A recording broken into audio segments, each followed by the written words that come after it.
Hello friends, आप सभी का स्वागत है आपका अपना YouTube channel dynamic coaching centre.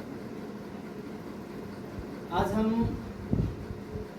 प्राचीन इतिहास के एक टॉपिक सिक्का को लेकर आए हैं, जो प्रतियोगी परीक्षा में सिक्का से बहुत सारे प्रश्न पूछे जाते हैं। उनको ध्यान में रखकर यह वीडियो बनाया गया है। तो बात करेंगे सिक्का। तो सिक्का को इंग्लिश में कॉइन बोलते हैं। तो प्राचीन समय में सिक्का, तो सबसे पहली बात आता है सिक्का हम कहेंगे किसको, सिक्का आखिर कहाएगा क्या। तो सिक्का कहने के लिए सिक्का के ऊपर वैल्यू होनी चाहिए, उसके ऊपर उसका वैल्यू लिखा होना चाहिए। जैसे एग्जाम्पल के तौर पर 2 रुपया का सिक्का होता है तो उस पर 2 रुपया वैल्यू लिखा होता है। 10 रुपया का सिक्का है तो उस पर 10 रुपया का वैल्यू लिखा होता है। यानी सिक्का कहने के लिए सिक्का के ऊपर वैल्यू रहनी चाहिए, तभी हम उसको सिक्का कहेंगे। अब उसके बाद आती है कि सिक्का से हम प्राचीन इतिहास में सिक्का से जितनी ज्यादा सिक्का में शुद्धता रहेगी, उससे उस राजा की समृद्धि और व्यापार का पता चलेगा। और जिसमें शुद्धता कम होगी, जिसके सिक्का में शुद्धता कम होगी, उससे उसका व्यापार और समृद्धि कम होगा। यानी सिक्का के आधार पर हम राजा के व्यापार और समृद्धि को जान सकते हैं। सिक्का के आधार पर हम राजा के क्षेत्र को जान सकते हैं। अगर मगध की सिक्का या मगध के राजा द्वारा जारी किया गया सिक्का किसी दूसरे क्षेत्र से प्राप्त होता है, किसी दूसरे क्षेत्र से हमें हासिल होती है, तो इससे यह कहा जा सकता है कि मगध का जो साम्राज्य था उतना समय या वहां तक उसका साम्राज्य विस्तारित था, या वह साम्राज्य इतना दूर तक फैले हुए थे। सिक्का के आधार पर हम राजा के साम्राज्य को बता सकते हैं। सिक्का के आधार पर हम राजा की धार्मिक गतिविधि को देख सकते हैं। अगर सिक्का के ऊपर विष्णु का चित्र है तो हम कह सकते हैं कि सिक्का को जारी करने वाले जो राजा थे वह विष्णु धर्म के विष्णु भगवान को या विष्णु को मानने वाले थे।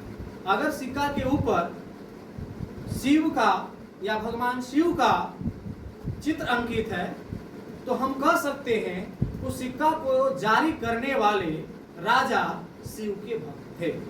अगर सिक्का के ऊपर बौद्ध धर्म के चित्र मिलते हैं तो हम यह कह सकते हैं कि वह सिक्का को जारी करने वाले जो राजा थे वह बौद्ध धर्म को मानते थे। इस आधार पर हम कह सकते हैं कि सिक्का से हम उनकी धार्मिक स्थिति को, राजा के क्षेत्र को, राजा की व्यापार और वाणिज्य का जानकारी प्राप्त कर सकते हैं। साथ ही साथ सिक्का से उस समय में प्रचलित लिपि, उस समय कौन सी लिपि प्रचलित थी, इसके बारे में भी हम जान सकते हैं। सबसे पहले सिंधु घाटी सभ्यता से अब हम बात कर लेते हैं। सबसे पहले सिंधु घाटी सभ्यता से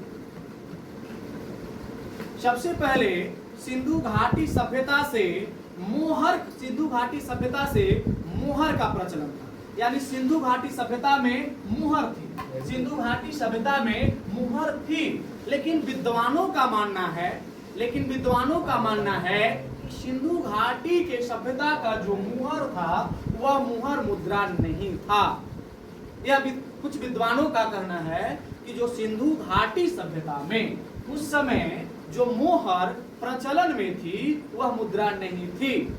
अब जो है विद्वानों ऐसा मत इसलिए देते हैं कि उनका मानना है कि उस समय के मोहर पर उसका वैल्यू अंकित नहीं था। किसी मोहर पर कबूतर, बक्कर और बहुत सारे जानवरों की, पक्षी की चित्र बने हुए थे।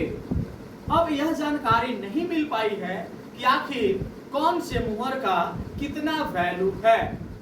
इस आधार पर हम कह सकते हैं कि जो सिंधु घाटी सभ्यता से जो मुहर प्राप्त हुए हैं वह मुहर मुद्रा नहीं थे। हड़प्पा सभ्यता के मुहर को सिक्का नहीं कहा जा सकता है। यह हड़प्पा सभ्यता में जो मुहर मिले हैं वह मुहर सेल खड़ी की बनी होती थी। हड़प्पा सभ्यता से जो मुहर मिले हैं वह मुहर सेल खड़ी की बनी होती थी। हड़प्पा सभ्यता की जो मुहर मिली है वह मुहर सेल खड़ी की बनी होती थी। जो मुहर थी वह मुहर सेल खड़ी की बनी होती थी। सेल खड़ी एक मिट्टी थी जिसे अगर ज्यादा बल देकर उस पर लगाया जाए तो वह मिट्टी टूट जाती थी। उसे लिखा जाता था, लिखने पर उसे चित्र भी बनती थी। तो सेल खड़ी की बनी थी जो चिकोटी पद्धति के द्वारा पद्धति के द्वारा बनाया जाता था। यानी हड़प्पा सभ्यता का जो मुहर था वह मुहर चिकोटी पद्धति के द्वारा बनाया जाता था। हड़प्पा सभ्यता से अधिकांश जो मुहर मिले हैं वह वर्ग आकार का है। हड़प्पा सभ्यता से जितने भी मुहर मिले हैं वह अधिकांश वर्गाकार है, वर्ग के आकार का है। लेकिन हड़प्पा में एक स्थल है कालीबंगा से बेलना आकार सिलेंडर आकार बेलनाकार मुहर मिले हैं। उसके साथ साथ अगर हम सिंघौल की बात करें तो सिंघौल से गोल मुहर प्राप्त हुए। गोल बर्तन, गोल मुहर, गोल कब्र। हड़प्पा सभ्यता में गोल कब्र, गोल मुहर, इन सारे वस्तु सिंघौल से ही प्राप्त हुए हैं। यानी गोल, अगर हड़प्पा सभ्यता में गोल शब्द से बर्तन या मुहर या कब्र की बात आ जाए तो उसमें हम सिंघौल कहेंगे। यानी सिंघौल से गोल आकार की वस्तुएं ज्यादातर मिली है। ये हो गई हड़प्पा सभ्यता की मुहर। अब हम लोग बात करेंगे वैदिक काल के मुहर या वैदिक काल के सिक्के। अब हम लोग बात करेंगे वैदिक काल के सिक्के।